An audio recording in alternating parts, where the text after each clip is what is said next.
Ladies and gentlemen, we are at capacity for this room. We're going to be closing the doors now. If you have not gotten a seat, our staff will direct you over towards the area where the food was being served. You can watch it on screens there, and you still will be able to comment in person. Staff will escort you back when it's time. Thank you.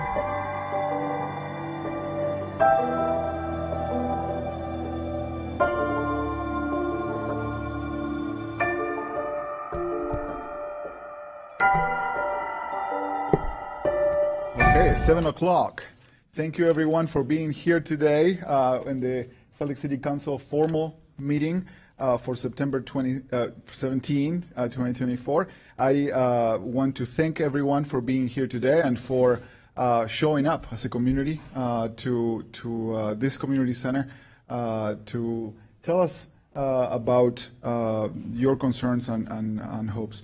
Welcome for those that are joining us in person. Usually we have Zoom meetings so people can join us from their homes and still share their comments. Unfortunately, because of technology, by hosting these meetings here on the west side, that is not possible today.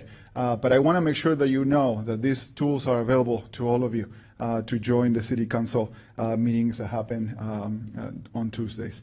We are broadcasting this meeting live, and recordings of this meeting will be available online within 24 hours. I would like to preview with all of you that today we will have the county visiting us at 8 p.m. And we're going to have to take a break for whatever place we are on the agenda, even if it's through public comment. We're going to put a pause on the clock through public comment to allow the 8 p.m. Item to be to go through, and then we're going to resume the normal process on the agenda. So the county is going to come to talk to us about the Salt Lake County Public Safety Bond Initiative that is going to be on the ballot this November, that we probably all want to know a little more about. So thank you for being here. Now we're going to invite to the podium the Jayhawks House Collaborative. And tonight we're joining by the Jayhawks House Collaborative to lead us on the Pledge of Allegiance. Jayhawks House has dedicated themselves to address health inequities, education needs, and resource sharing in an equitable and supportive way. Today, we share the Pacific Islander Student Association at West High School that Jayhawks House mentors weekly as Junior.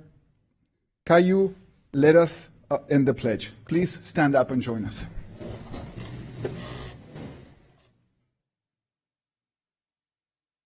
Ready, begin. I pledge allegiance to the flag of the United States of America and to the republic for which it stands, one nation, under God, indivisible, with liberty and justice for all. Thank you for leading us on the pledge, and thank you for all of you to joining us. Now we're going to move to item A3, which is welcome and public meeting rules. And again, I just want to thank you for packing these rooms. When we started these West Side meetings, 3 years ago, when some of us joined the council, they were not happening. And we brought the meetings to the West Side to make this connection easier for all our neighbors. Before we move through this item, I want to make sure that everybody knows that there is a registration process to comment. I want to remind you about the quorum in these meetings. Individuals may register to comment on scheduled public hearing items until the hearing is closed. For the general comment section, we will accept sign-ups until 7:30 p.m. The general comment section is 1 hour. If you are here to give general comments, not everyone who signed up may be able to speak. I would like to run through our meeting rules right now, and they are designed to make sure that we are able to conduct city business and ensure that these meetings are safe and feel safe for all of us. They are orderly and they are free from intimidation, regardless of what your point of view is. We will not be giving you multiple warnings about these rules, so pay attention here. Your reactions, make sure that you keep your reactions from affecting your ability to share your opinion freely. Council members refrain from reacting or responding to allow everyone to share their opinions freely. When making your comments, please address the body and not an individual elected official. If you have a handout for us in the council, please do not approach the dais, raise your hand, and council staff will assist you. There is numerous council staff here that can help make sure that we see those documents. Council staff are available during and after the meeting to help with any questions that you may have and information that you might want to share with us after your public comments. And if you have not been able to share your comment, you can still make those comments available to us. Avoid the use of threatening and discriminatory language. Do not insult others on religion, ethnicity, race, color, gender, sexual orientation, or physical ability. Whether you agree or disagree with someone's comment, avoid clapping, commenting, cheering, shouting, booing, snapping, gesturing, or obstructing, or even discouraging in any way from those comments. The full meeting rules are available at your disposal if you want to review them. And I want to make sure that everybody is in agreement that this is how we're going to conduct business today together here on the West Side. This brings us to item A4, which is the council will consider adopting a joint ceremonial resolution with Mayor Mendenhall, recognizing the need to support the health of the Great Salt Lake. I'm going to turn the time to Councilmember Eva Lopez Chavez, who's going to read the resolution for all of us. Thank you, Chair Pui. The resolution recognizing the need to support the health of the Great Salt Lake. Whereas the Great Salt Lake is a critical natural resource that supports a unique ecosystem, a diverse array of wildlife, and the livelihoods of countless residents in the region. And whereas the Great Salt Lake is the largest saltwater lake in the Western Hemisphere, serving as a crucial habitat for millions of migratory birds and playing a significant role in the local and global environment. And whereas the Great Salt Lake is a vital economic asset supporting industries such as recreation and tourism, which contribute significantly to the economy of Salt Lake City and the broader region. And whereas the indigenous people of Utah have long been stewards of the Great Salt Lake and have a spiritual connection spanning over thousands of years in honoring and protecting the lake. And whereas the lake's water levels have been in decline due to factors including water diversion, climate change, and prolonged droughts exposing microcarcinogenic metals, arsenic, and other toxic dust particles, posing a serious threat to the lake's ecosystem, the brine shrimp industry, the health of the surrounding communities, especially marginalized communities that are geographically west and closest in proximity to the lake, and the economic stability of the region. And whereas research from the Utah Department of Natural Resources, Division of Forestry, Fire, and State Lands released the original Great Salt Lake Comprehensive Management Plan, empowering local, state, and federal partners with the intent to manage goals, objectives, and implement strategies to further the actions, activities, and recreational uses of the Great Salt Lake.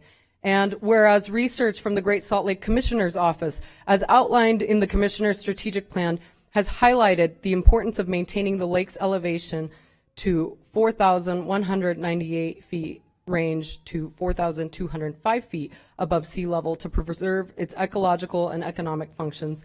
And whereas the Great Salt Lake Commissioner's Office has developed the Great Salt Lake Elevation Matrix, which provides a scientific framework for determining the critical elevation levels necessary to sustain the lake's diverse functions and mitigate environmental impacts. And whereas the Great Salt Lake Strategic Plan emphasizes that achieving and maintaining a target elevation of the Great Salt Lake is essential for ensuring the long-term health of the lake, its surrounding ecosystems, and the well-being of the populations that rely on it. And whereas the Great Salt Lake Strategic Plan outlines several priority actions, including water conservation measures, habitat restoration projects, and collaborative efforts among state, local, and federal entities to achieve the targeted elevation and ensure the long-term health of the Great Salt Lake. And whereas Salt Lake City is committed to supporting the implementation of the Great Salt Lake Strategic Plan and recognizes the critical importance of achieving the target elevation to sustain the lake's ecological and economic functions, and whereas the preservation of the Great Salt Lake aligns with Salt Lake City's broader environmental and sustainability goals, contributing to regional efforts to combat climate change, protect natural resources, and promote environmental justice. Now, therefore, be it resolved that the Salt Lake City Council and Mayor of Salt Lake City support the target elevation of 4,198 feet to 4,205 feet above sea level for the Great Salt Lake, in alignment with the recommendations of the Great Salt Lake Strategic Plan and the Great Salt Lake Commissioner's Office, and as originally developed by the Great Salt Lake Elevation Matrix and the Utah Division of Forestry, Fire, and State Lands in its 2013 Great Salt Lake Comprehensive Management Plan to ensure the preservation of the lake's ecological and economic integrity. Almost done. Be it further resolved that the Salt Lake City Council and Mayor of Salt Lake City reaffirms their commitment to the preservation and restoration of the Great Salt Lake by supporting policies and initiatives that promote sustainable water management, reduce water diversions, and address the impacts of climate change on the lake's water levels. Be it further resolved that the Salt Lake City Council and Mayor of Salt Lake City commit to working collaboratively with state and federal agencies, local governments, nonprofit organizations, and community stakeholders to advocate for the necessary resources, legislation, and public awareness efforts to achieve and maintain the target elevation of the Great Salt Lake. Thank you, Councilmember Lopez Chavez. I will look for a motion. Move for adoption. Second. I have a motion by Councilmember Petro and a second by Councilmember Lopez Chavez. I'm going to call the question. All of those in favor say aye. Aye. Any opposed? Okay, this motion passes unanimously. We're going to move right now. Oh, Chair. Yes? We do have Stewardship Utah, Yes. who is here to receive the resolution. Thank And I'd you. like to take a quick point of personal privilege. I just want to thank all the organizations that were involved in this effort. As symbolic as a resolution is, what it does is it directs all of our public entities within the city to really consider our water conservation efforts and legislation, as we just recognized, that can help contribute to the Great Salt Lake and preserve it for future generations. A quick thank you to Laura Briefer, Public Utilities, Stewardship Utah, Nan Seymour from the River Riding Collective, Friends of the Great Salt Lake, and many other organizations and citizen-led efforts that continually work to bring education and advocacy to the forefront of this issue. I would be remiss to not reiterate that the Great Salt Lake is also a symbol of environmental equity for all, but especially to Westsiders. So it's important that today we recognize, as we host this meeting on the West Side, thank you to the leaders that we have on council, my colleagues that believe in these West Side communities. And so again, this is an issue not just about lake and water conservation, but also of the people that reside here, closest proximity to it. I got to meet Terry Tempest Williams over the weekend at the airport terminal opening, and it's this beautiful art piece that was created out there. But something that she left behind with me, I've been thinking about over the weekend, was this quote. And she quoted saying, "Climate instability is not for the future generations to solve. It is ours to reckon with now." And so, folks, for all of you here listening online or took the time to come to this West Side meeting, I want you to join us in conserving water and in thinking long-term about how our daily actions can help preserve the Great Salt Lake for future generations. I'd like to welcome Chandler from Stewardship Utah up to speak and say some comments, please.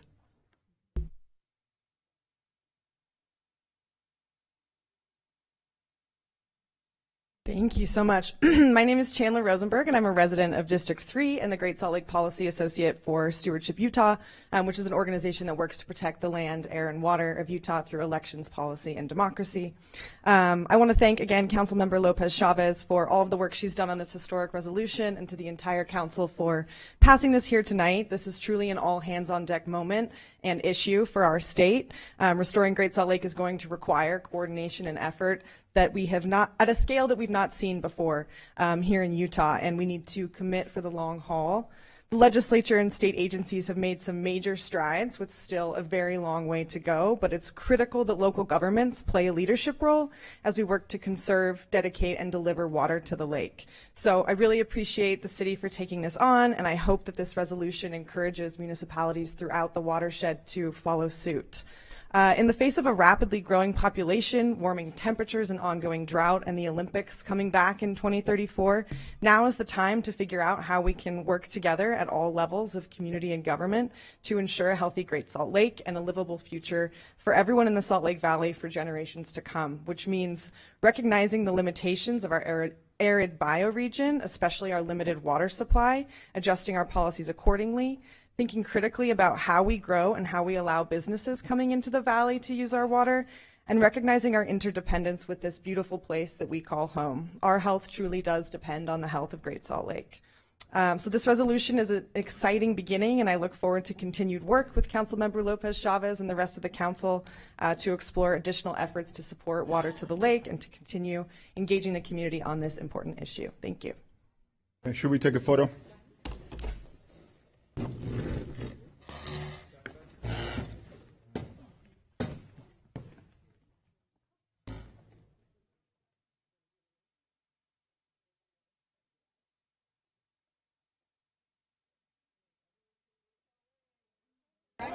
Okay.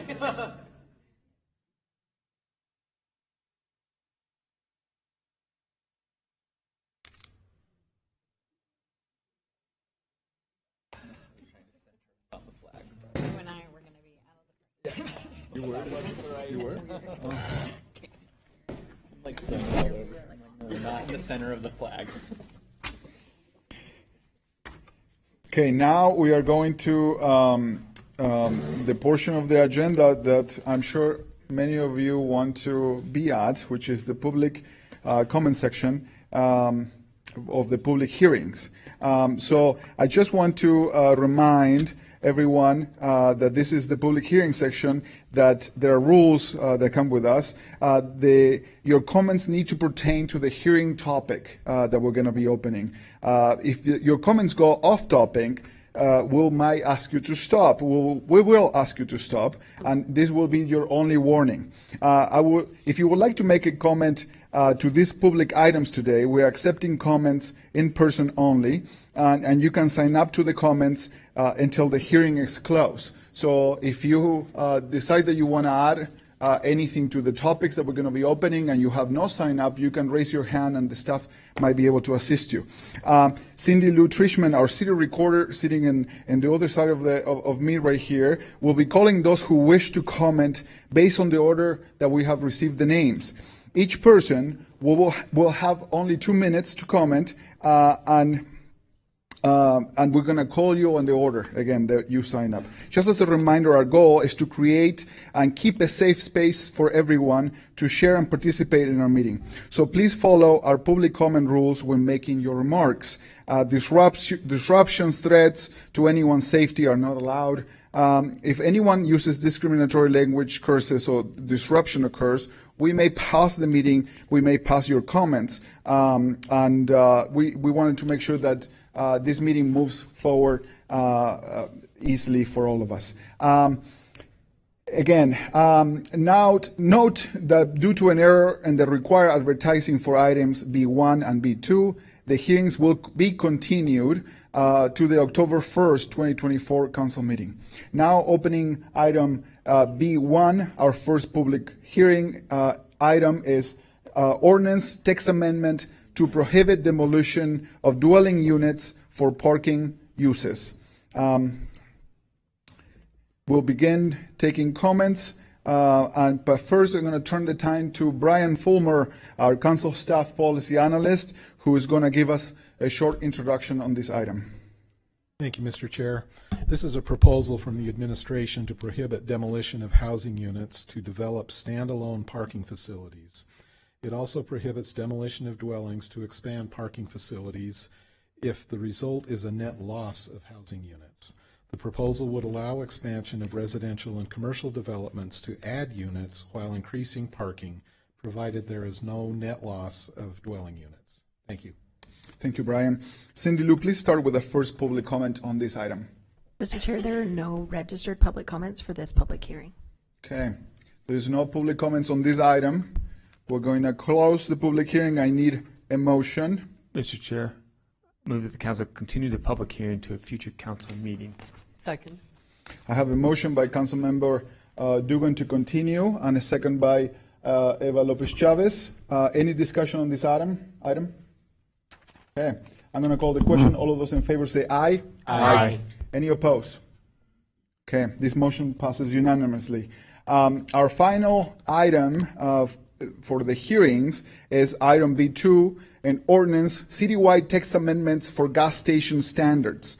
I'm going to turn back the time to Brian Fulmer to give us a brief introduction to this item. This is a proposal from the administration to amend the zoning ordinance to require a minimum distance new gas stations must be from rivers, streams, or other water bodies, and parks or open spaces in the city. It would also prohibit new gas stations that do not meet the proposed standards. Thank you. Thank you, Brian. Cindy Lou, please start with the first comment. There are no registrations for the public hearing. There's no registrations for the text amendments gas station standards.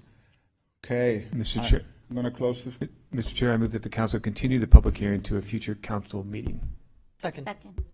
Okay, I have a motion on the table to continue the public hearing by Councilmember Dugan and a second by Councilmember Young. Any discussion on this motion?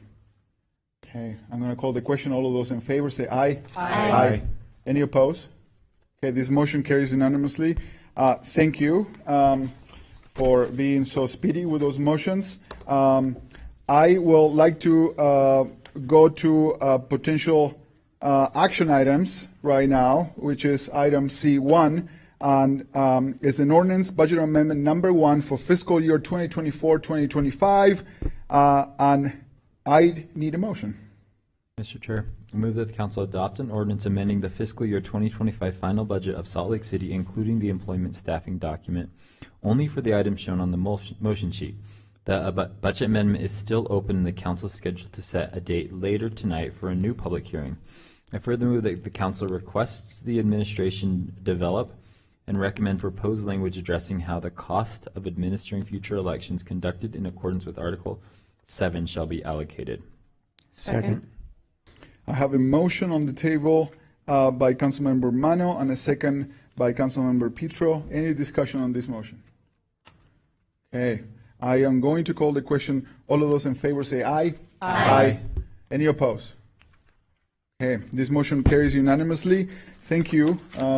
Moving on through the agenda to comments and questions to the mayor from the City Council. Is there any questions for the mayor, council members? Or the mayor's chief of staff? Okay. Thank you, Rachel, for being here, representing the administration and the many members of the administration that are here today as well. Thank you. We are now moving on to the general comment part of the City Council. This is the 1 hour time slot that we have allocated for any city business, not scheduled for a public hearing today. Each person will have 2 minutes to talk. General comment registration closes at 7:30, so if you have not signed up for comment, you still have a little time to do so. Before we begin taking comments, I would like to emphasize our rules of decorum and behavior that is threatening and disruptive or makes this special place unsafe is not welcome, and we will ask you to stop, and we might even have to stop the meeting. So we don't want to do any of that. So please avoid interruptions, and when people are speaking during the hour, the host will announce time at the time of when your time expires. And your microphone will be muted when the 2 minute mark expires.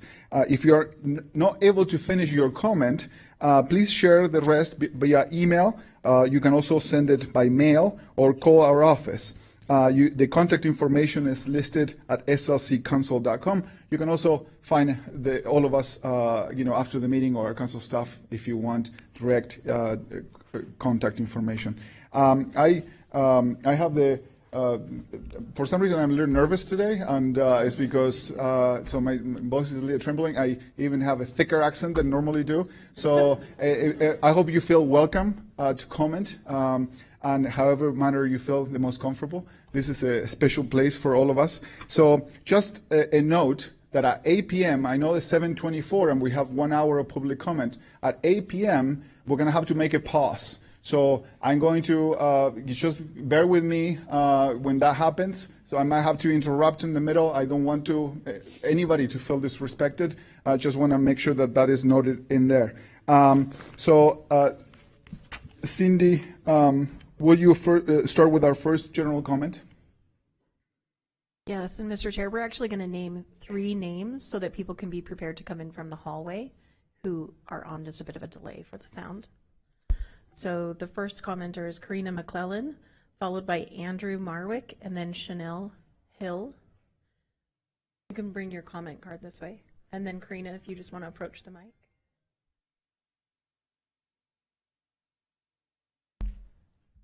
Hi there. My name is Karina McClellan, and I am with the Ability Inclusion Services, formerly Work Activity Center.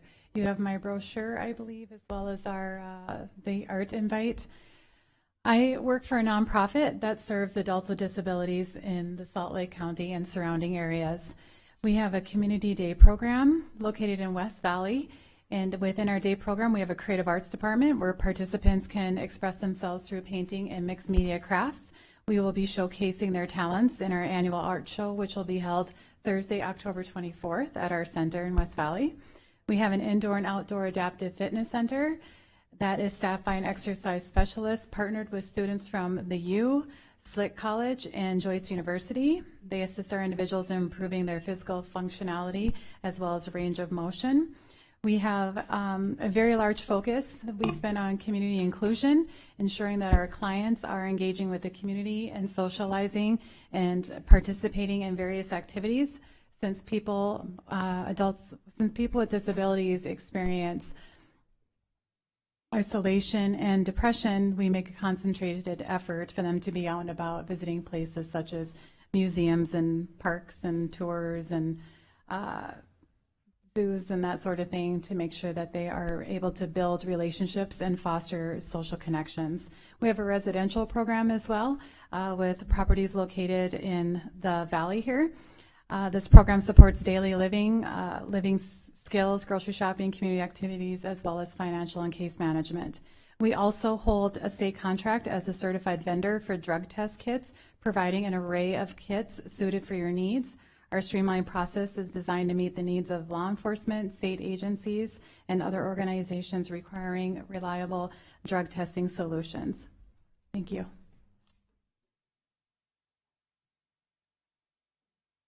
Next, we have Andrew Marwick, Chanel Hill, followed by Michael Fife. Hello, thank you. My name is Andrew Marwick. Interesting, we're in the Glendale Community Center.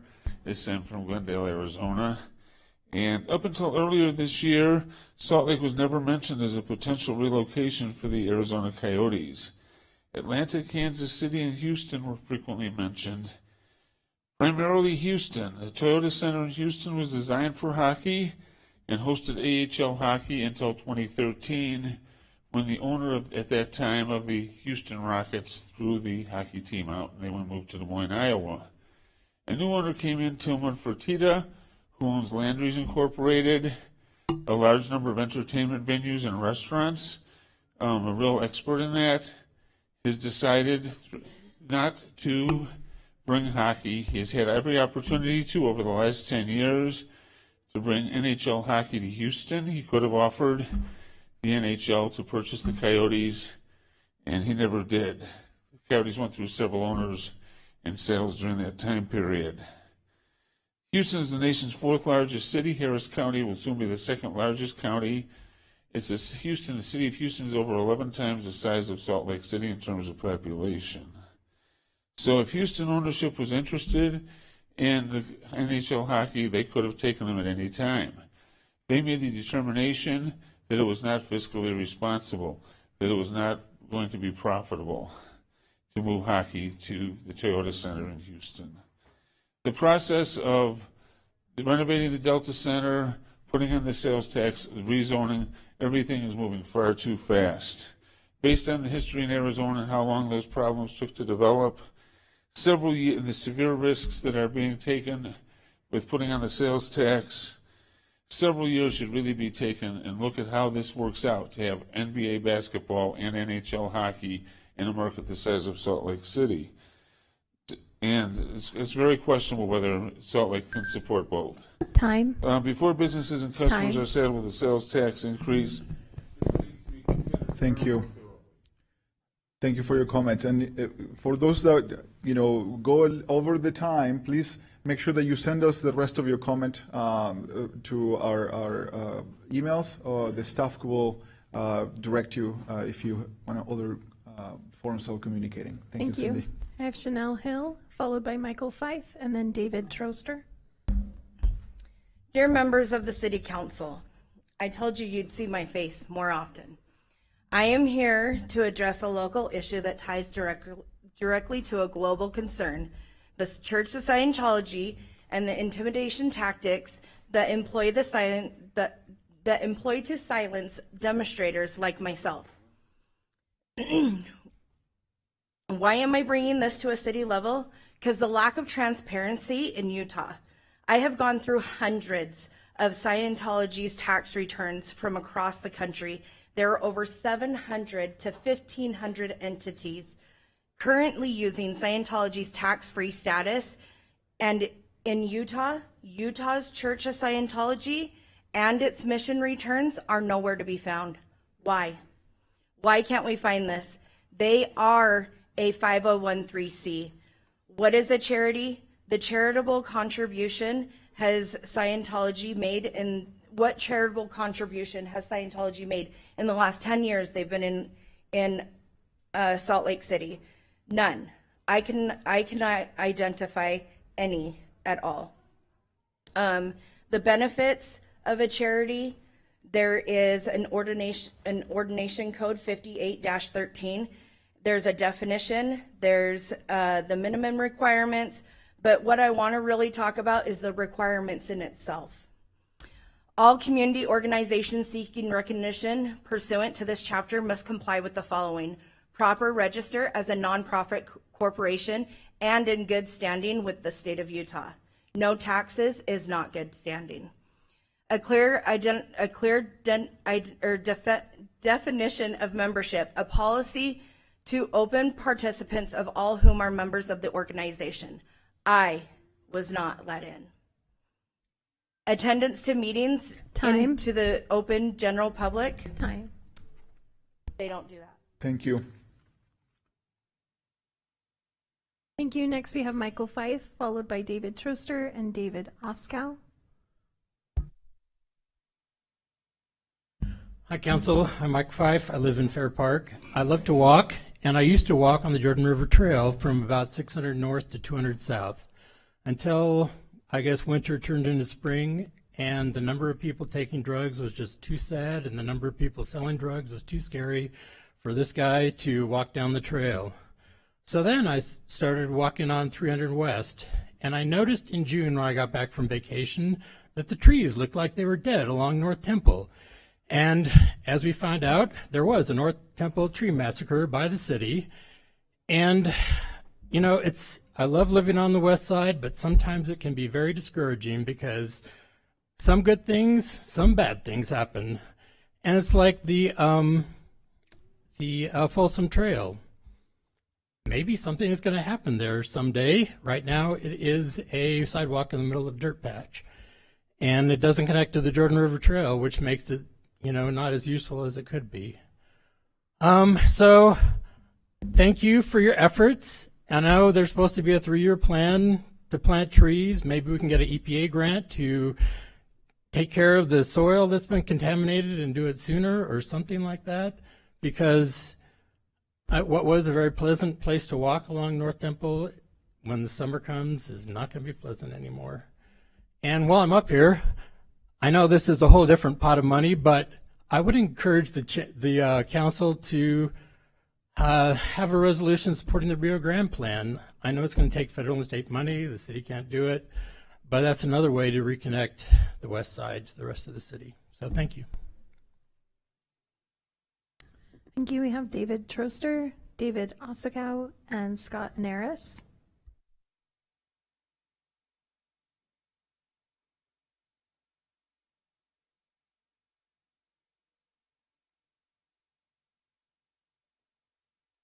Good evening. My name is David Troster. I live at 1006 West, 1300 South. It's just a stone's throw from here. Last year, vagrants in the middle of the night burned down a home on my block. And at 2:36 in the morning on October 2nd, shots were fired on my block by people camping illegally at Three Creeks Confluence Park. These lawbreakers have lived in our neighborhood for more than 6 years. They deal illegal drugs, steal and strip bicycles, denude and destroy public property and parks, and commit other illegal activities like burning down houses and firing guns. I've seen neighbors move out of the city because lawbreakers are allowed to live in our parks. People don't want to raise children in dangerous and degraded neighborhoods. This is the largest and most pressing issue facing this neighborhood. After 6+ years, your policies have failed and residents have suffered. I've called police dozens of times in the last 12 months and also reported illegal camps through the mobile app. City law says it's unlawful to camp in public parks and public spaces. The law requires illegal campers to remove their camps in 5 minutes after being asked by police. That never happens, not in 5 minutes or in a day or in weeks. It often takes over a month or several months. The office of the police chief told me that officers do not have the resources to enforce this law. As a start to restoring safety, I asked that the city reinstate night police patrols along the Jordan River Parkway Trail. Those patrols were eliminated following the Great Recession. Reinstating this night patrol will help deter illegal activities. Please, please do something different to protect public and private property and to restore peace to our neighborhoods, because it's not happening now. The facts and criminal activities I've noted tonight are a matter of public record, documented in city reports. Thank you. Thank you. Next we have David Oskow, Scott Naris, followed by Alan Walker.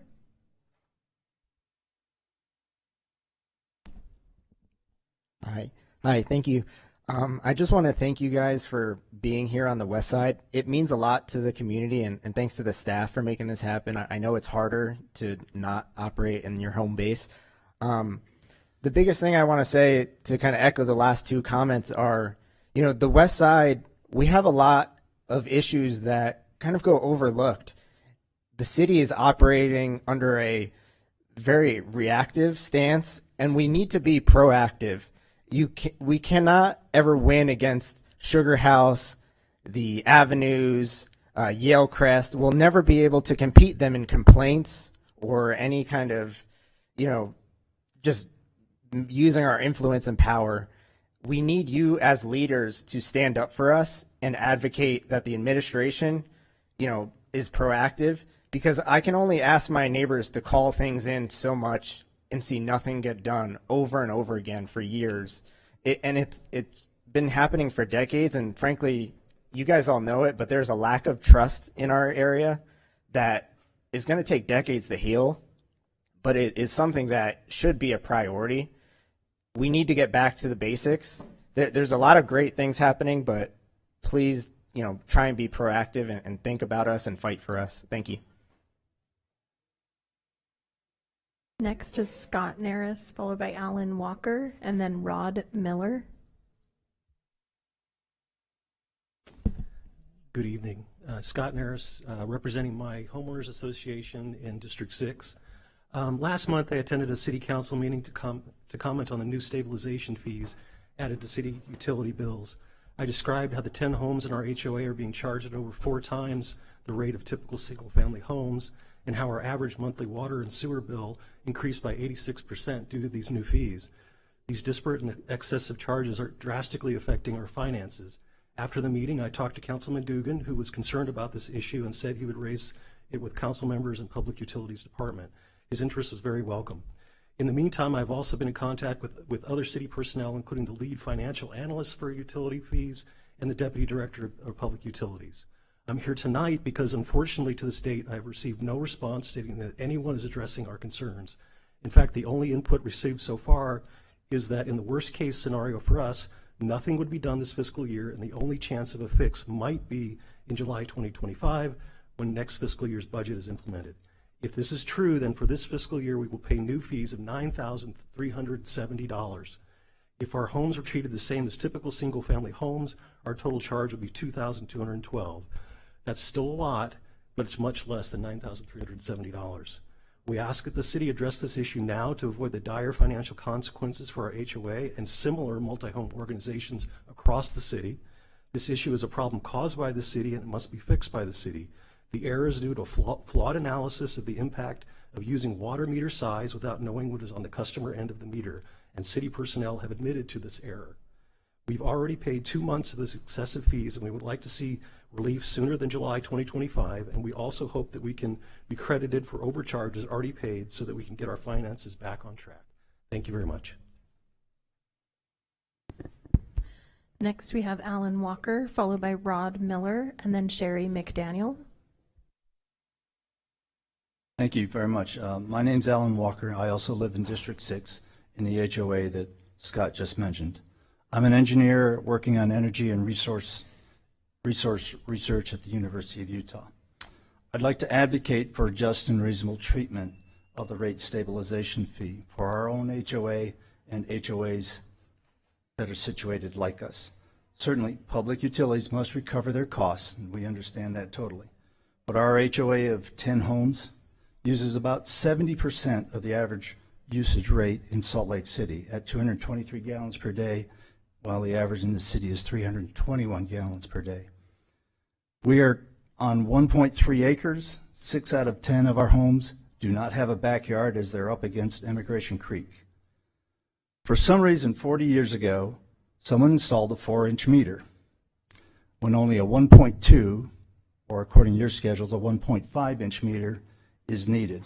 It's unknown why, but as effective that is, our rate stabilization is 3 to 4 times what a standard residence would be. I would advocate that these fees be adjusted to the standard residence fee or to a 1.5-inch meter rather than the oversized meter that's been installed 40 years ago for unknown reasons. Thank you.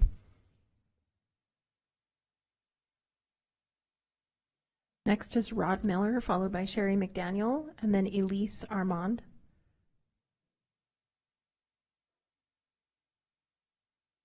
Thanks for coming to our West Side Sorensen Center. And once again, no one in my neighborhood wants to pay $220 a year, increased annually for 30 years due to inflation, for the proposed sales tax increase to pay for your sports entertainment project. Put the tax to a vote. Get funding for the sports entertainment from the state. They're the ones who allowed this. Condition it, saying how wonderful it's going to be to have this. You know, let them support it. Aggressively lobby the state legislators. Don't pass the sales tax increase proposal for the project.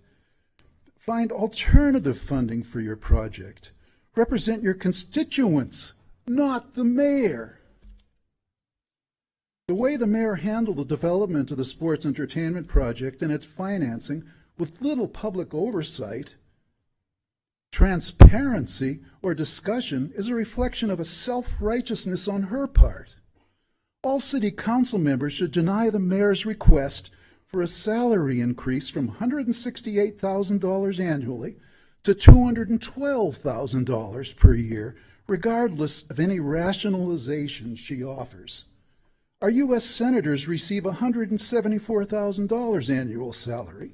Governor Cox receives $165,000 annual salary. Don't reward the mayor's self-importance with a salary increase. Strongly support the Rio Grande plan and encourage the mayor to do likewise. Thank you. Next is Sherry McDaniel, followed by Elise Armand, and then Joe McBride.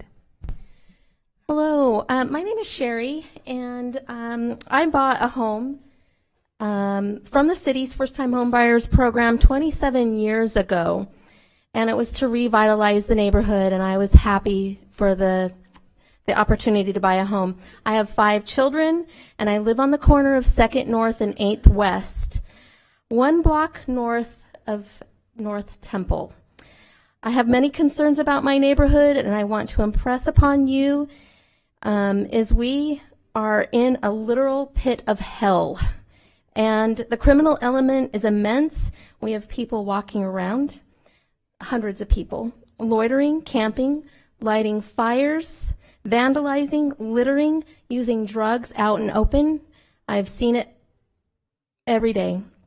Trespassing, blocking sidewalks, gangs of men on bikes, fully hooded, faces fully covered. The violence is off the charts, and the physical altercations that take place within 5 feet of my front door is gut-wrenching.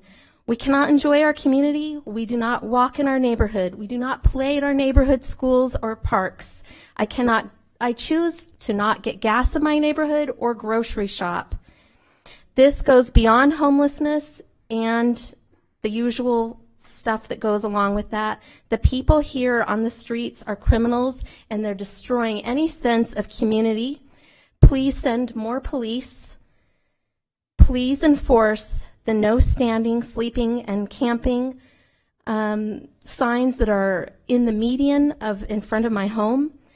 I have had interactions with the police that say that is not enforceable, that the city put those signs up, and there's no ordinance or city ordinance that allows them to enforce that.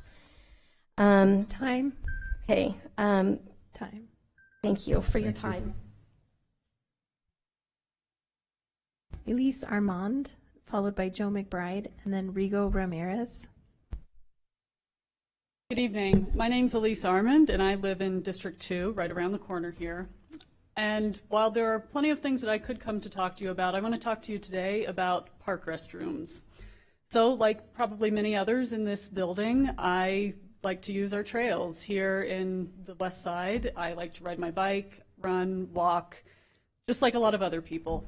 And something that you may know, if you've ever had a running habit in particular, but also walking and biking, I guess, would do it, is that sometimes nature calls while you're out and about. And I've noticed that it is very hard to find a public restroom. That's something you don't think about until you very urgently need it. That happened to me while I was up near, it's 9 South River Park, so just north of Jordan Park. And I saw a restroom building, so I went up to it. And not only were the doors locked, but as far as I could tell, they appeared to be welded shut, which tells me that there's no plan to open them in the near future as it stands right now. Restrooms, as I'm sure you're very well aware, are essential for all of us, whether you're there recreating or passing through on the trail, or like many people have noted today, there are a number of people who have nowhere else to go for the restroom or just normal living situations. I think that it's important that our city makes sure that everyone is taken care of in this way, whether it's, again, any of those groups, not just as a matter of convenience or public health, as I know has been brought to this council before, but also just basic human dignity. I think it's very important that we show that everyone is cared for in that way. Thank you. Thank you. Next is Joe McBride, followed by Rigo Ramirez and Jim Esplund. Good evening. My name is Joe McBride. I'm the president of the Salt Lake Police Association. I'm here to speak with you briefly about the bargaining resolution. We recognize the need to update and clarify the resolution and support that decision. We were informed of this possibility roughly 24 hours before we began negotiations earlier this year. Despite that concerning news, we were able to push past and successfully negotiate the new contract with the city, and we thank you for that. During negotiations, the SLPA Executive Board expressed our concerns and frustration about this decision, but I'm concerned they did not make it to the council. We were also told this would be instituted early in the year, giving us plenty of time to address our concerns, but this did not happen. We were only given a short window of time to review and respond to this, given the size of its potential ramifications. The current bargaining units have represented our members for over 40 years. All of those members are employees of the Salt Lake City Corporation. The decision to allow another organization to step in was made in less than 6 months. If another organization takes over, we would be losing 40 years of knowledge, cooperation, and experience. While things are not always perfect between us, we have accomplished many good things together. And to make this decision so quickly would negatively impact our members and ultimately the citizens we are responsible to care for. We would ask you to postpone this decision and allow for all of the labor organizations to meet with you in the city and discuss our concerns together. We express our gratitude for the time that we've had to work together and for the opportunities for the things we have accomplished.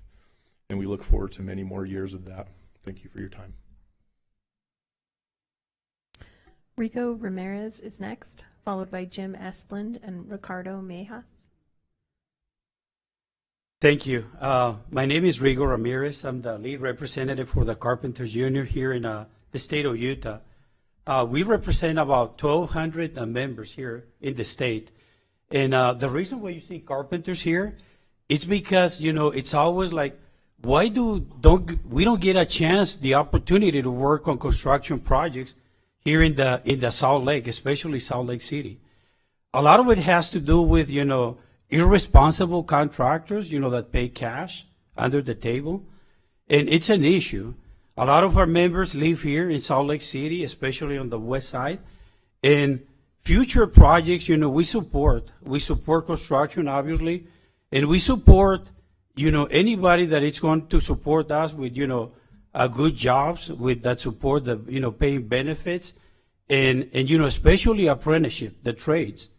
It is very important, you know, there's got to be responsible language that promotes, you know, the apprenticeships and be able to have a chance for our members to work close to home. We have to travel, you know, they travel from Provo to Ogden to the outlying areas when it should be here locally. We want them to get involved in the community and support, because it's all about support. We will support anybody that will support us, you know, with the good jobs and wages and benefits. Thank you so much.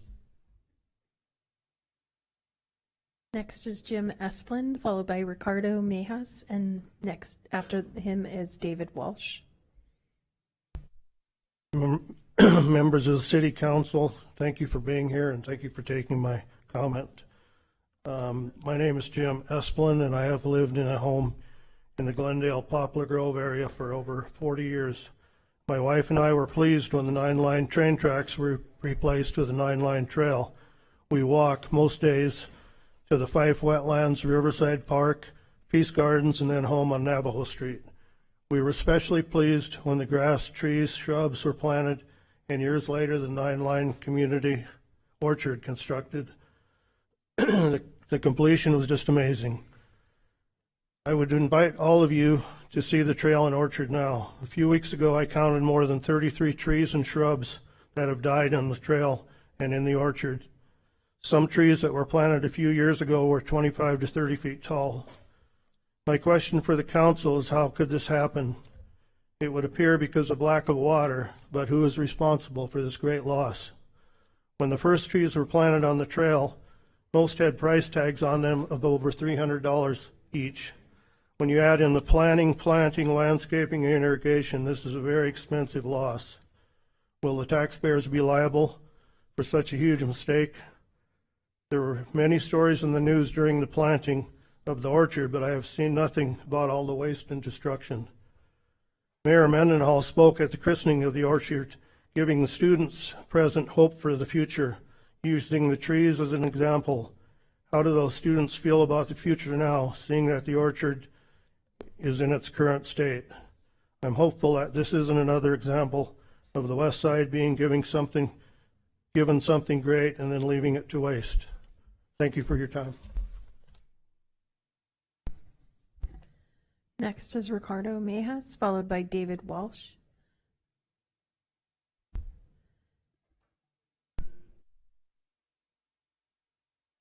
How's it going? Ricardo Mejias, District 2, Poplar Grove. I just wanted to first come up here and just say I stood in this room maybe 3 years ago when I bought my house to speak to Aaron Mendenhall directly.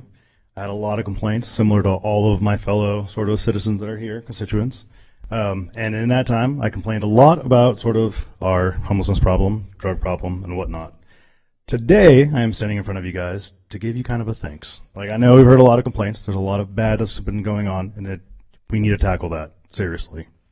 But over the last 3 years, with a lot of complaining and a lot of working with the police department, a lot of working with a lot of you sitting up here, I've noticed changes, right? I live on 400 West.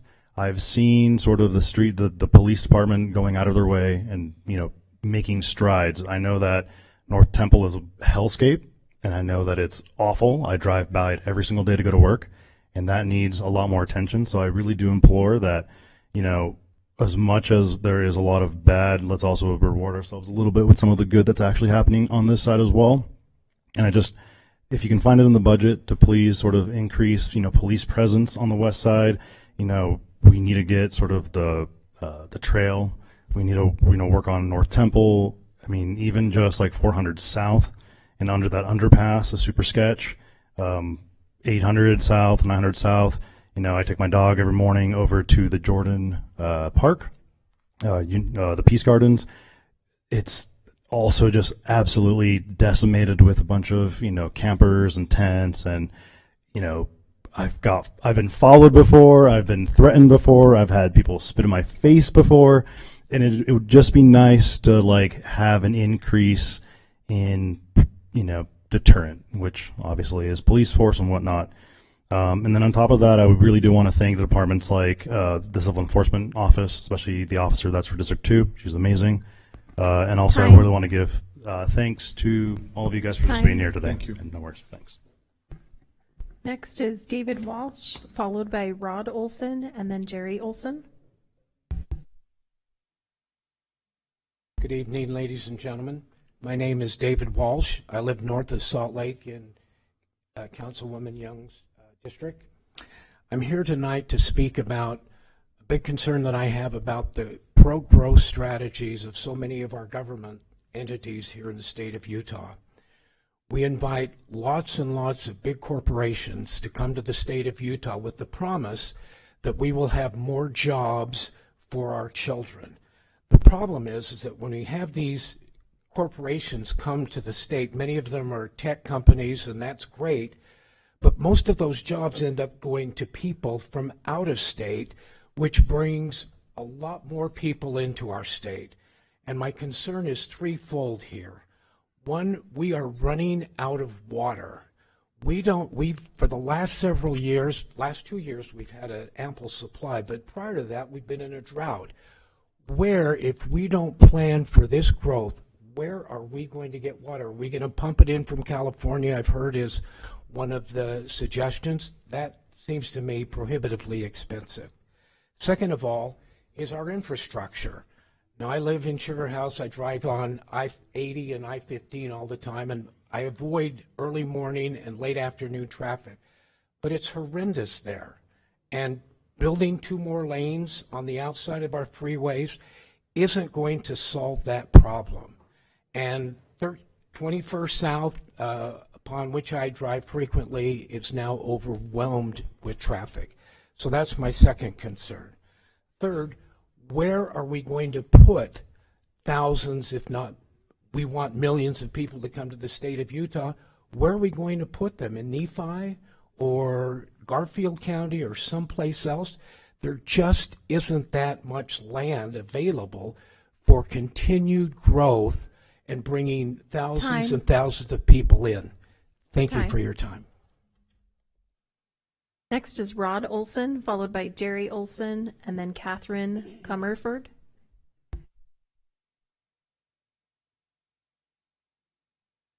Hello, I'm Rod Olson. I live and manage property really close to North Temple and 800 West. And this is really an incredible area. We have access to the Jordan River. That Folsom Trail is impressive. We have access to the city, to Gateway, to Temple, to City Creek. We are in an incredible location. We have one problem, however, and that is we have constant stream of vagrants and loiterers and people that are addicted and drug dealers coming in and out. They're conjugating in huge groups, and it's becoming a terrible nightmare. And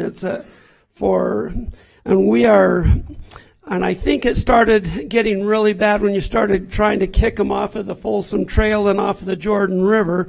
And now we just have huge masses of people conjugating over there. I really feel like, and I'm sympathetic towards the plight of some of these individuals. I feel sorry for them.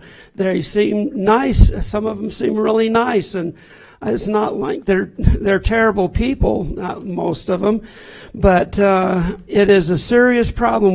They need, first of all, there needs to be some laws that need to be enforced. They need to be prohibited from gathering in groups. They need to be prohibited from blocking sidewalks. They shouldn't be able to congregate on sidewalks. They need to be prohibited from hanging out on people's property. I don't think the Pizza Hut or 7-Eleven or any of these places should be having to call the police every few minutes. I think there should be bathrooms that are installed. I don't like having to clean up after people on our properties. And I could go on. Thank you. Thank you. Next is Jerry Olson, followed by Catherine Comerford, and then Oscar Arvizu.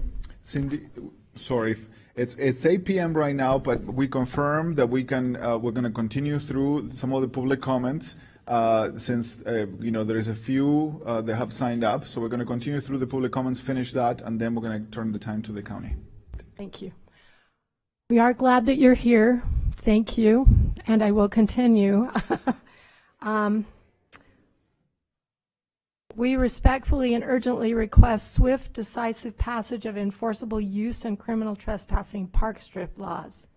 Park strips, how many of you, by a raise of hand, how many live in a residence that has a park strip?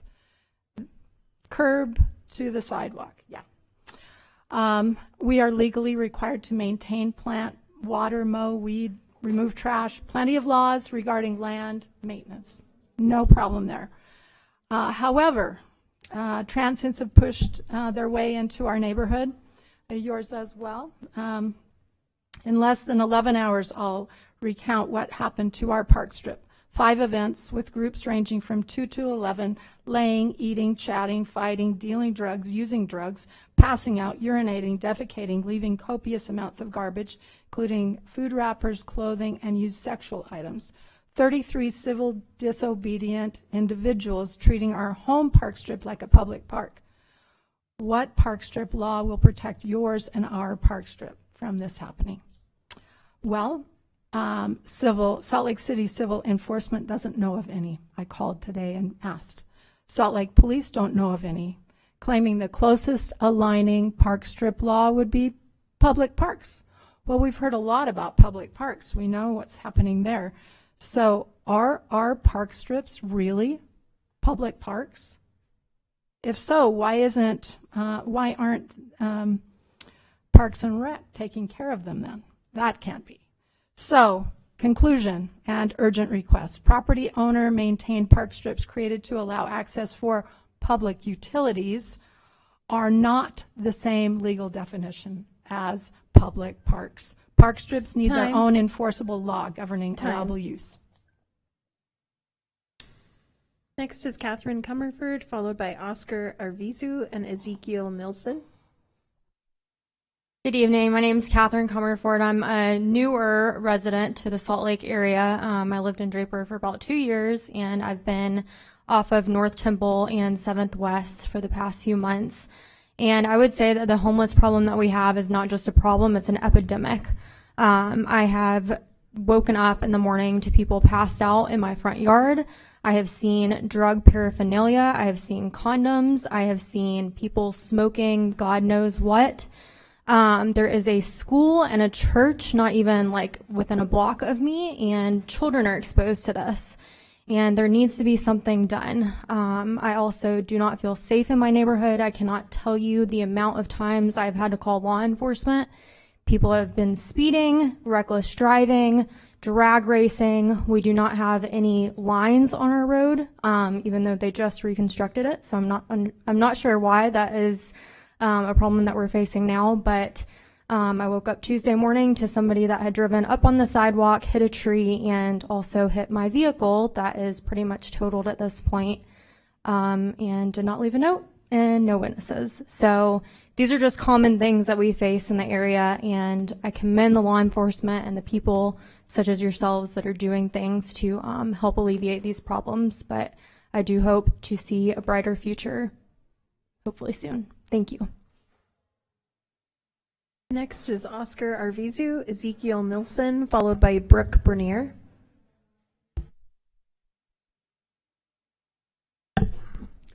Hello, my name is Oscar Arvizu, and I've been a Salt Lake resident for over 25 years. I'm here to express my strong support for the Rio Grande Plan, which I have no formal ties to the project, but I've become a passionate advocate for this visionary idea.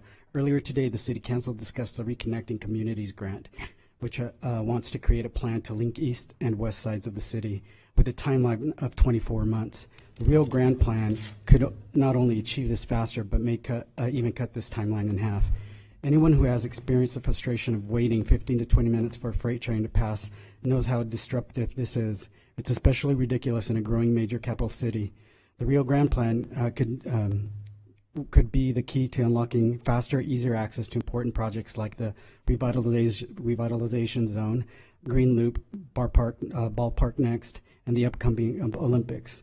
It could be the main artery to connect them all. More importantly, it would benefit all the residents in the valley, including older adults, people with disabilities, while reducing traffic congestion. Salt Lake City is a crossroads of the West, a growing hub between East and West coasts, and we need to plan for the future. It aligns with many of the city's plans and goals. The Rio Grande Plan would also elevate us to the ranks of world-class cities with efficient railroad systems like Paris, Tokyo, Mexico City, London, and New York. Both Tokyo and Mexico City, which have similar environmental challenges, earthquake and water saturation, have proven that an underground railway is possible here as well. I urge you to support the Rio Grande Plan. Thank you for your time. Next is Ezekiel Nilsson, followed by Brooke Bernier, and then Jason Seaton. Good evening, council members. My name is Ezekiel Nilsson. I'd just like to say that I completely concur with everything Oscar just said about the Rio Grande Plan. That is also the reason I'm standing before you. I just believe it is something vital for our city's continued growth as population centers, including like Lehigh and Ogden and other centers, continue to grow along with us. And especially considering our successful bid for the 2034 Olympics coming up, I believe that this plan would greatly and immensely help people get around between then and now, and also considering the current tracks plan to implement an orange line and to the tracks and re-implement the alignment of the blue line. I believe the Rio Grande Plan hooking up with the orange line would be just a great boon for our city. I also believe that I know that the biggest inhibitor for that project right now is state funding, but I believe that the mayor, Ms. Mendenhall, should directly by name throw support behind the Rio Grande Plan as well, so that we can have a higher chance of the state also contributing to this plan. Thank you very much. Next is Brooke Bernier, followed by Jason Seaton.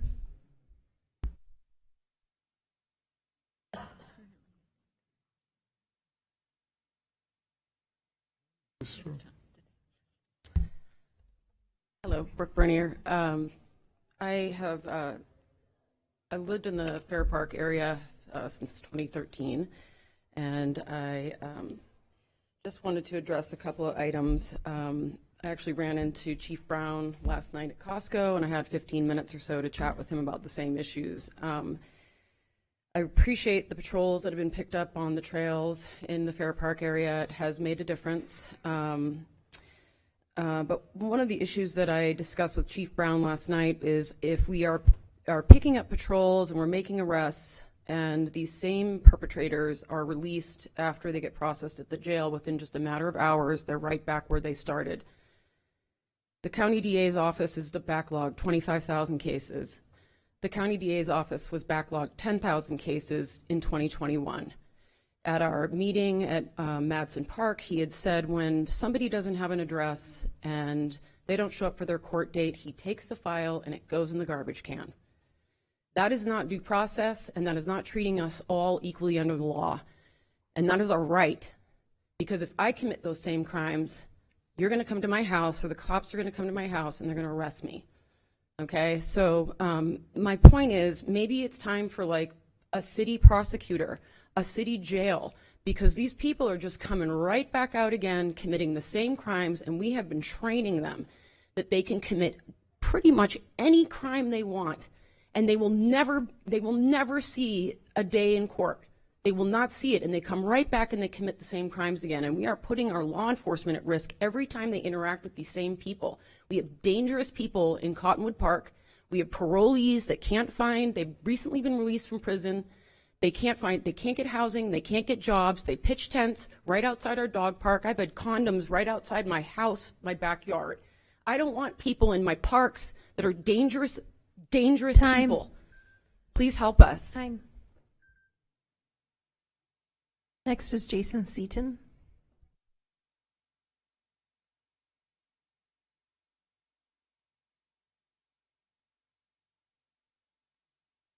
My name is Jason Seaton.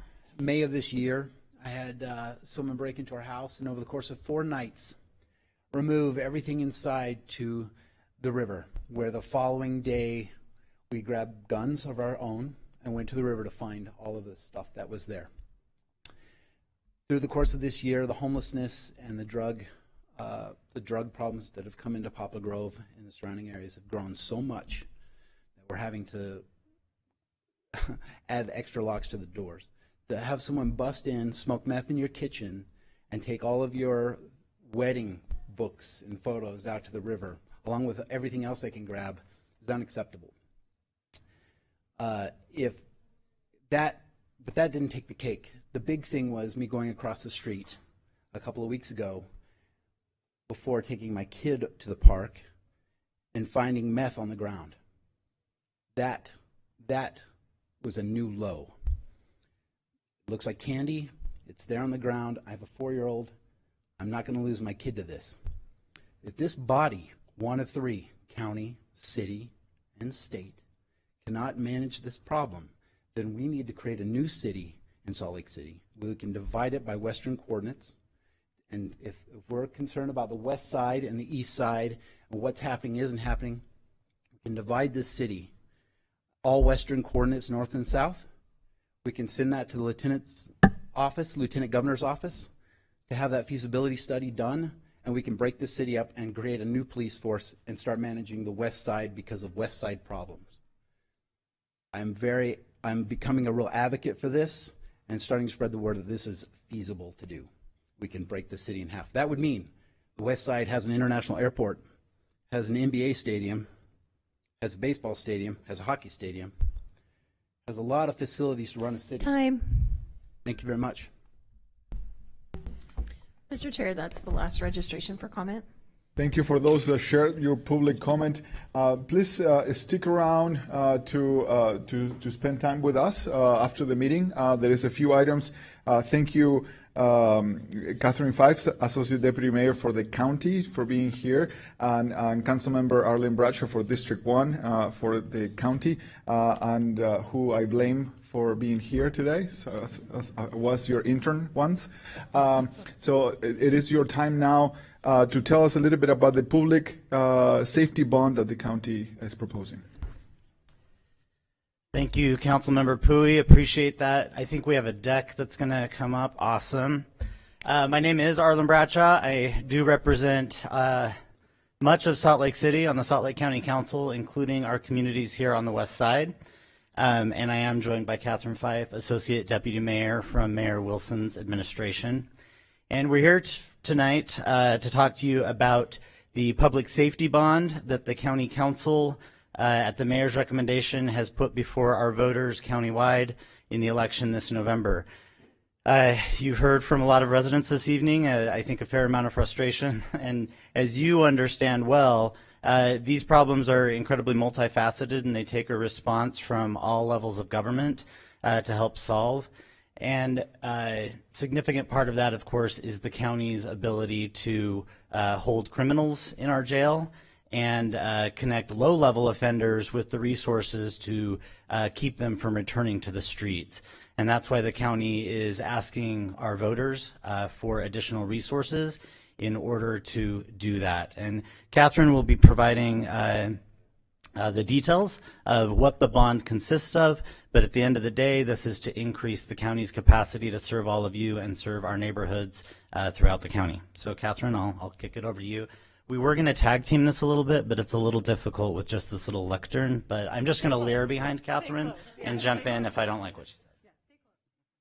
All right, thank you. Next slide, please. Oh, there was a website on there, and there's also some handouts outside. So if anybody wants more information, you can look on our website, Salt Lake SLCO. You can read that as well as get some information outside. And if you have questions too, we'll be around and happy to speak with you in more detail as well. So yeah, thank you.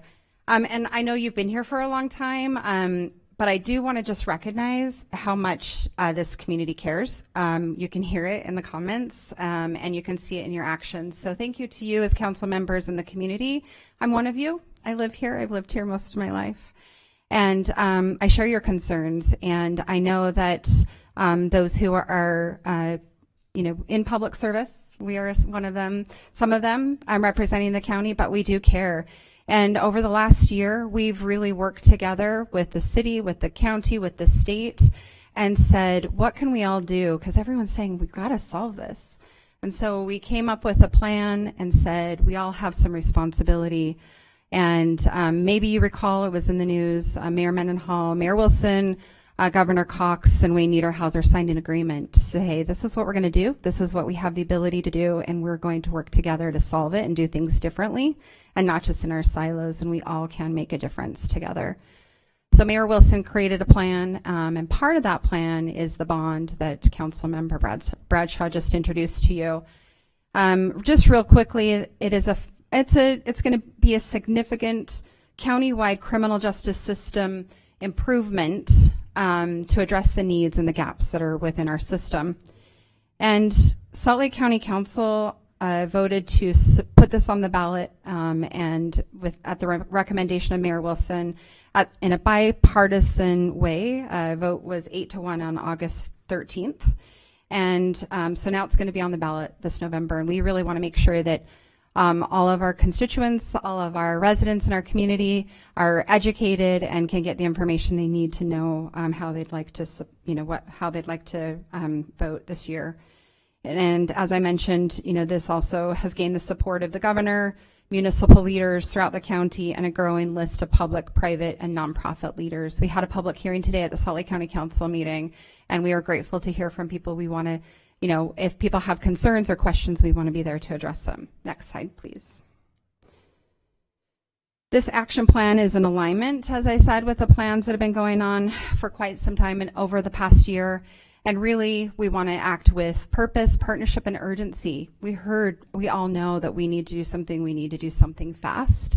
And we need to, this isn't something that we can just sit and wait on. We all know that. I know you share that same concern. But we have a shared vision that homelessness is rare, brief, and non-recurring. We want to make sure that people can get connected to resources, but we also want to make sure that those who are committing crimes, those who need to be held accountable, are accountable, and that our justice system can do that. Next slide, please. We have some gaps in the system, and we've gone through an extensive process to look. You may have heard about the sequential intercept model and looking at what resources we do have in the community, including our jail, including the criminal justice system, as well as our behavioral health support. So those substance use, mental health support, what do we have? What are we lacking? And we did identify some gaps as part of the plan that Mayor Wilson put together and what Salt Lake County is going to address. And these gaps are nothing that you don't know. I mean, you heard it today. The community has spoken. We know that there are great needs in our community, and we need to better serve those in need. So those are in ways we know that we need more housing. I will just tell you that on top of a growing drug crisis, the opioid epidemic, and housing crisis, it means that we have significant gaps. And I do want to tell you too that our Salt Lake County Jail has not had one new jail bed added to our county jail since 2001. So we have been operating within our current capacity with a growing population in our county, and we need to make sure that we can address the population growth that we've already experienced since then and will continue to experience in the years to come. Next slide, please.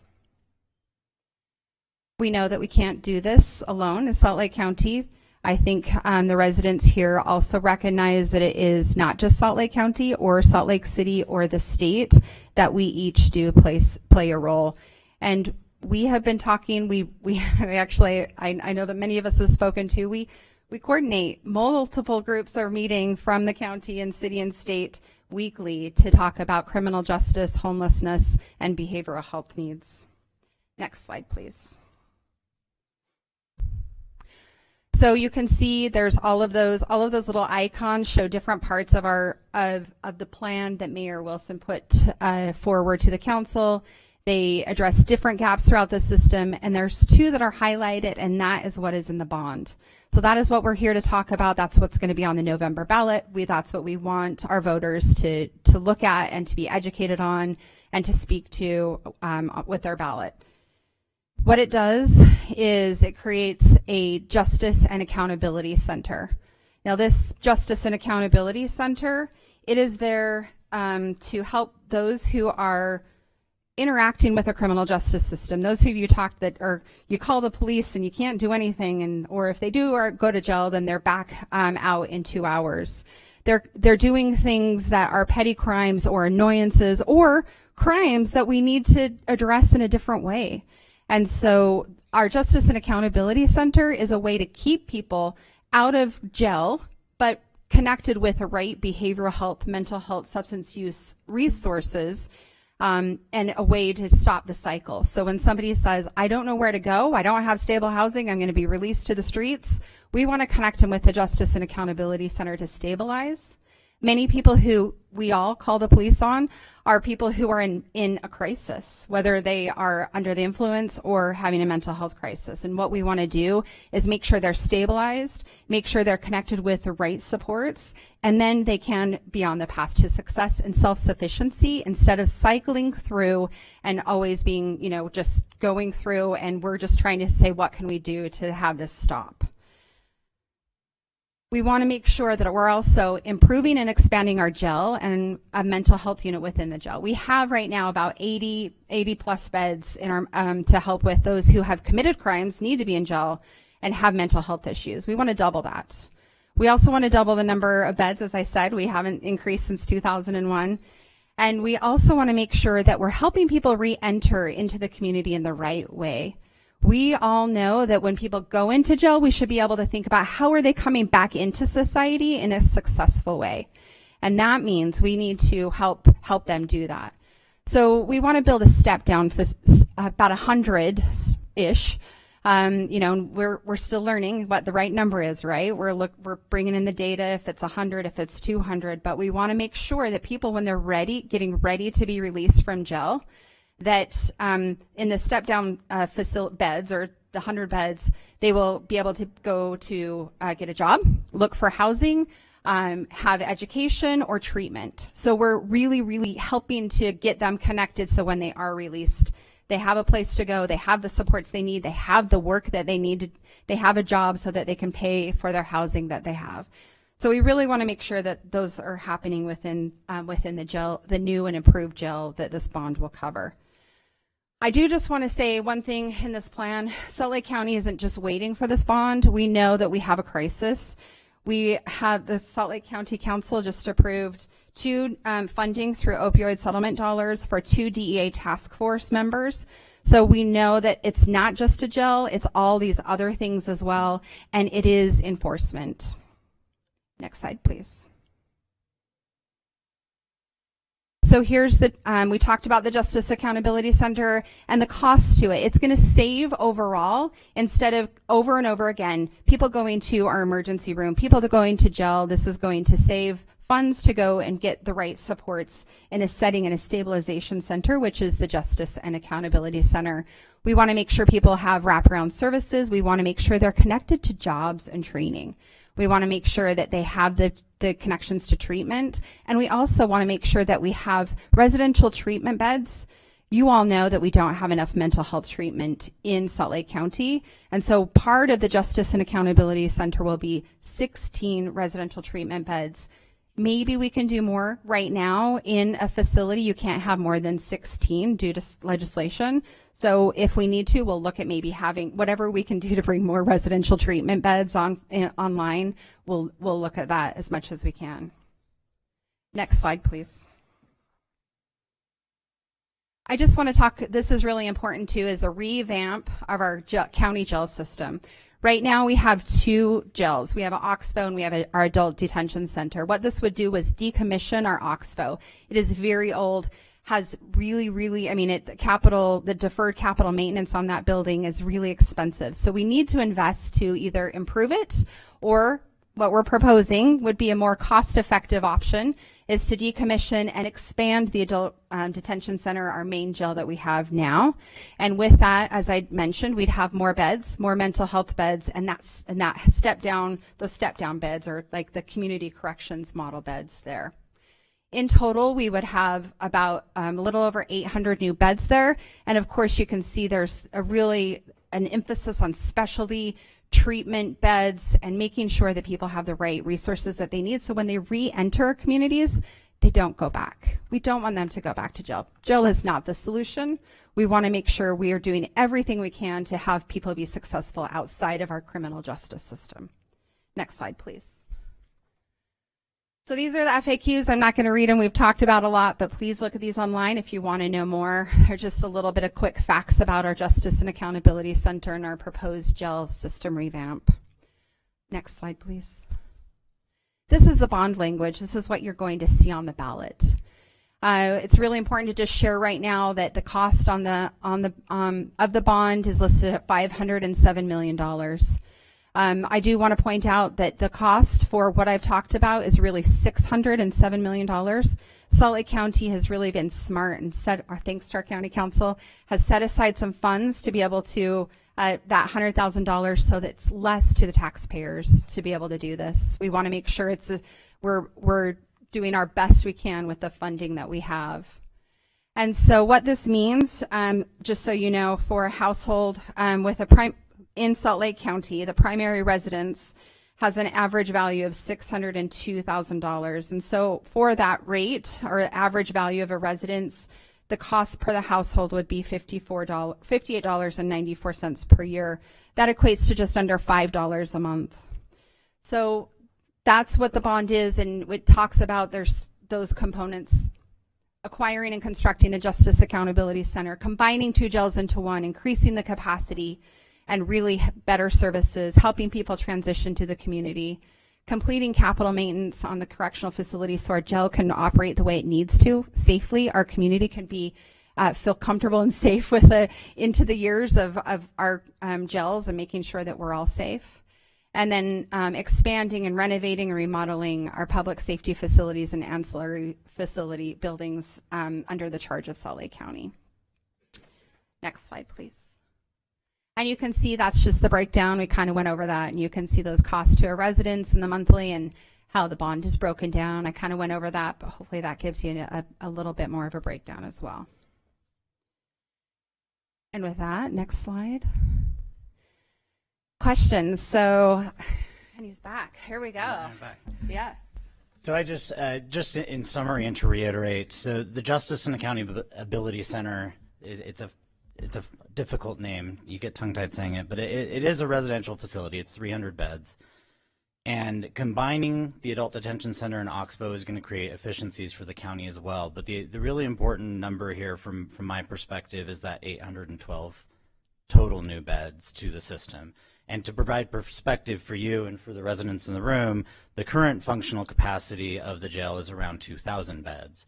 And it does run at capacity basically every day of the year. So this is a significant jolt that will provide the additional beds to help improve the overall criminal justice system throughout the county. And so we do ask for your support as city officials and individuals, and hope that the public will support this effort as well.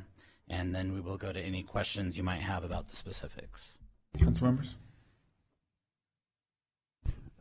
Lopez Chavez? Thank you, and thank you to the county council member and to your team for presenting. Thank you so much for being here. Do we currently know the recidivism rates that are in use and what we expect that to be in this facility?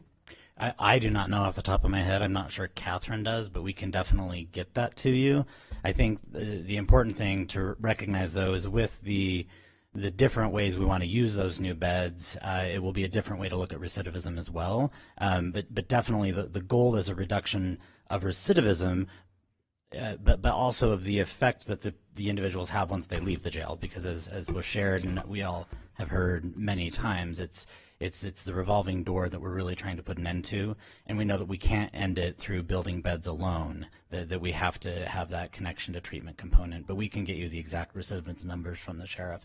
And I will mention that anytime, if you want to go to the county's website, we have a live jail dashboard at any time that can show you several of the functional numbers at the jail in real time. Councilmember Mano? Thanks. Councilman Bradshaw, could you just go over the numbers again? You said there's 2,000 in the jail system now, and we will be increasing by 800, but we're also losing Oxbow, but then there's also the Justice Center. Right. I got lost in the math. Could you help me out? So the functional capacity of the jail is 2,400. Now, that's the exact number of beds. You can never have 2,400 people at once, so that's kind of a weird term of art. So it's actually a little lower than that. But what this will do, the Justice and Accountability Center will have 300 beds that are those residential treatment beds, but some in custody treatment beds, some not. That's all kind of within the plan and the different levels there. So that, and then with the about 500 additional traditional, quote, beds within the ADC brings us up to about 3,200 total on top of the 2,400, 2,900 of that being the more traditional beds. But within the traditional beds, as was mentioned, there is the concept of setting aside some of the new beds for the step-down center as well. Now, Oxbow, it should be mentioned, Oxbow was mothballed for about a decade. Out of necessity, we did some capital improvements to bring it back online, and it has largely been an in-treatment custody facility to this point. There is one pod that has never been reopened, and that was really the discussion, because we've gotten to the point where we really just need more of those traditional beds, and we need to close down the Oxbow beds, move it all down to the ADC for those efficiencies. But at the end of the day, the net new number is 812 new beds. Thank you. Councilmember Young? Thank you for coming to present. I just had a question related to the use case of the bond. I understand the opportunity to expand capacity. Can you talk about the county's plan related to the FTE associated with the expanded services, and if there's a plan for that? Short answer is the county will have to pay for it out of our general fund, essentially. And related funds. We also have ongoing conversations with the state. So you're right, just the bond is for the capital investment. But one of the real problems we face right now in the system generally is a shortage of social workers. So if you know anyone looking for a career who wants to go into social work, we need more social workers. We also, as you're aware, we have the Huntsman Mental Health Center that is opening next year, which is another huge piece that we've been missing for a long time in the community. And that, luckily, we do have the staffing plan and the funds already committed for the funding of that facility. But at the end of the day, the county will be responsible for paying for that staffing model as well. And I don't know the exact FTE increase off the top of my head, but it will be significant. Yeah, the Justice and Accountability Center, we're still working out the operational and staffing plans for that. And the details there. With the jail, there is details on the FTEs and the staffing plan for that we can get to you. And with the increase on the behavioral health beds there too, we're looking for Medicaid support and what we can do for funding for all of those increased supports as well in the jail. Thank you. As you develop further into those plans, especially related to the resources that are going to need to come from the state as well, I would just appreciate you keeping us updated on that. I want to make sure that we have a united front related to making sure that it's not just we have the facilities, but that we also have the expertise to serve those individuals. Absolutely, and we appreciate that offer of support as we work with our state partners. Petro and then Wharton. Councilwoman Young stole my question. But I'd also That's a good question.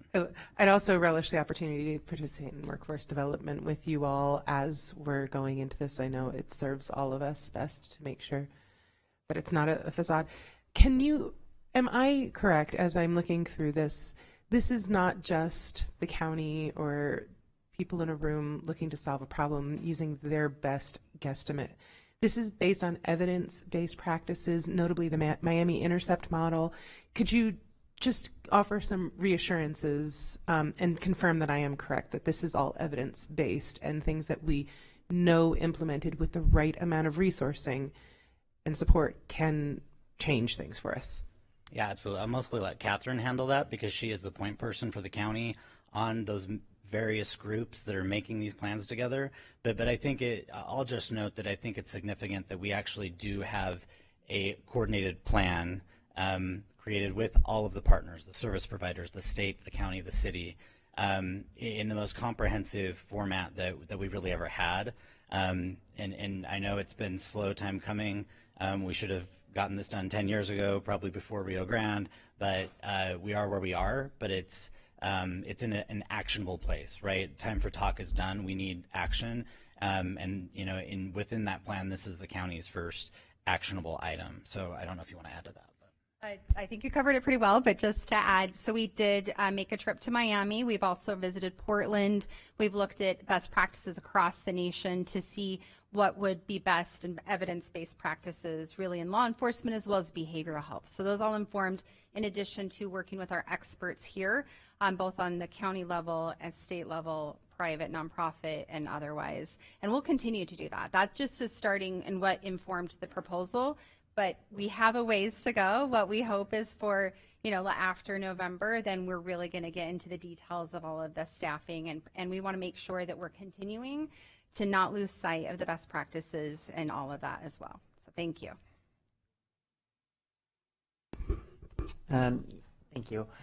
The other piece that was towards the beginning when you had the different factors was supportive housing, and I know that that's not part of this bond, but I'm wondering what the county's plan is once everybody graduates from the Justice and Accountability Center. Where are they going to go?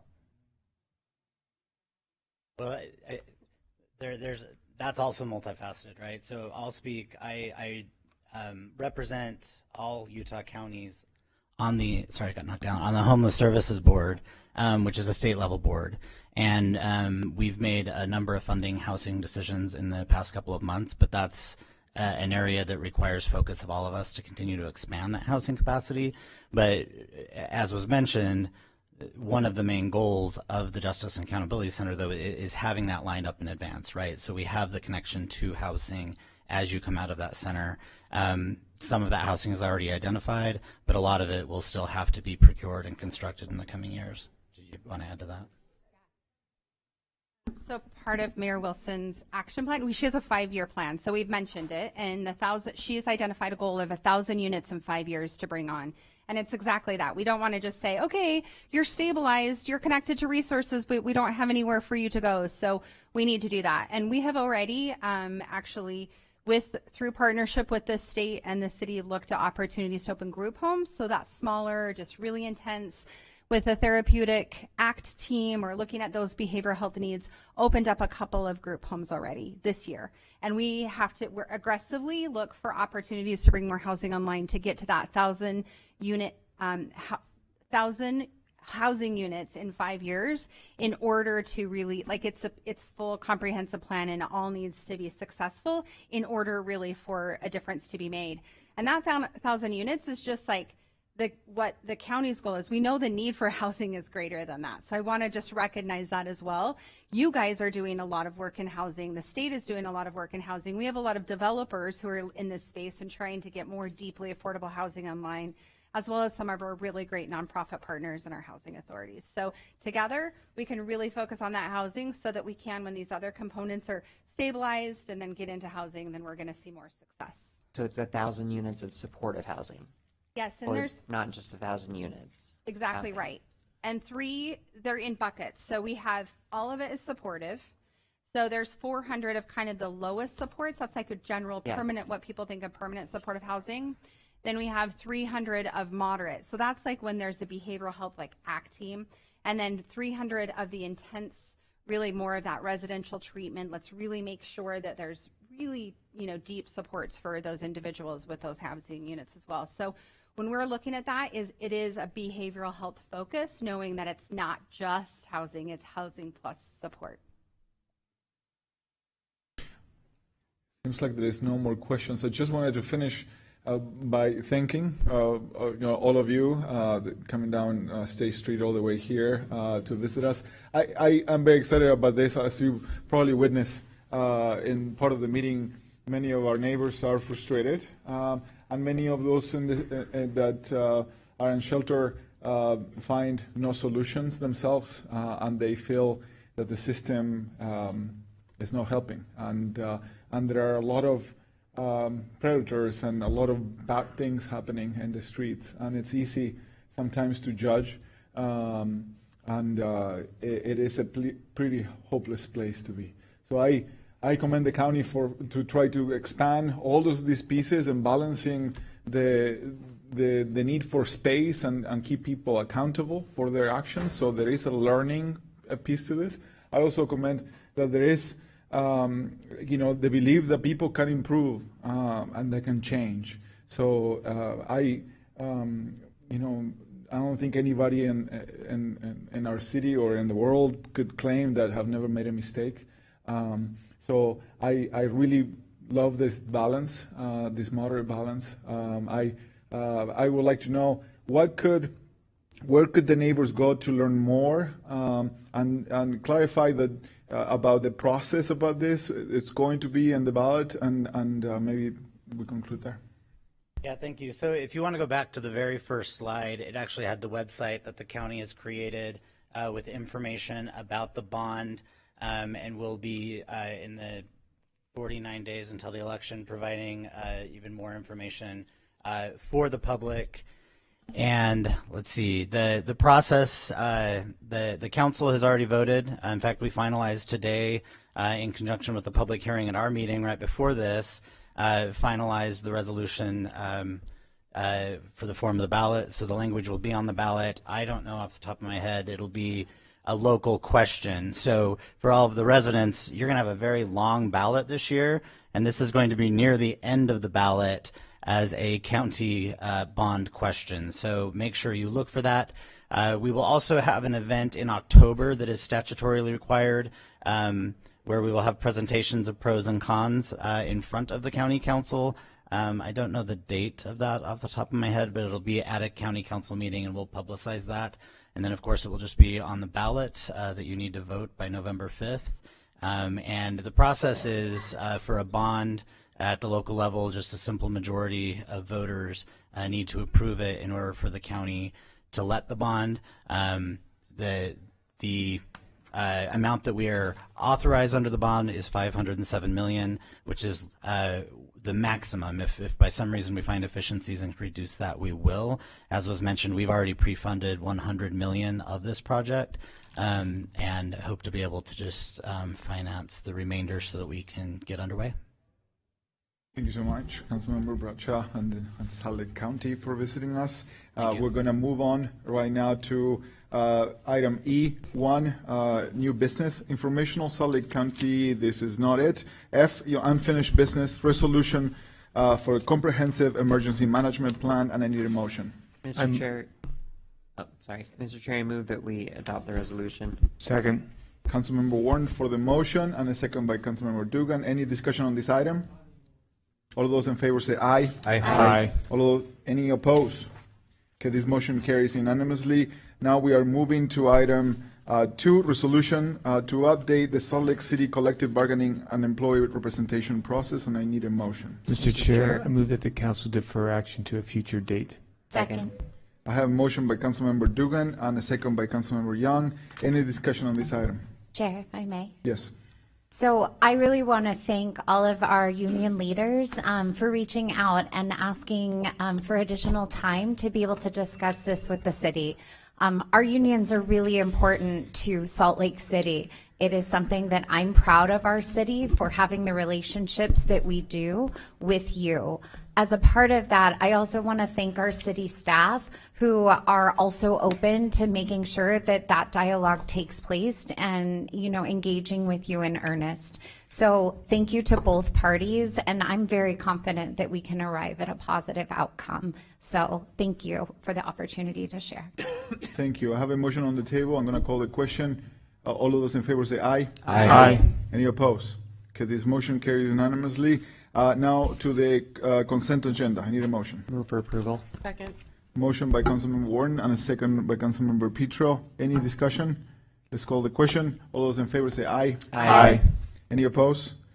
Okay, this concludes the Salt Lake City Council formal meeting here on the west side for this year. Thank you for the west side for showing up.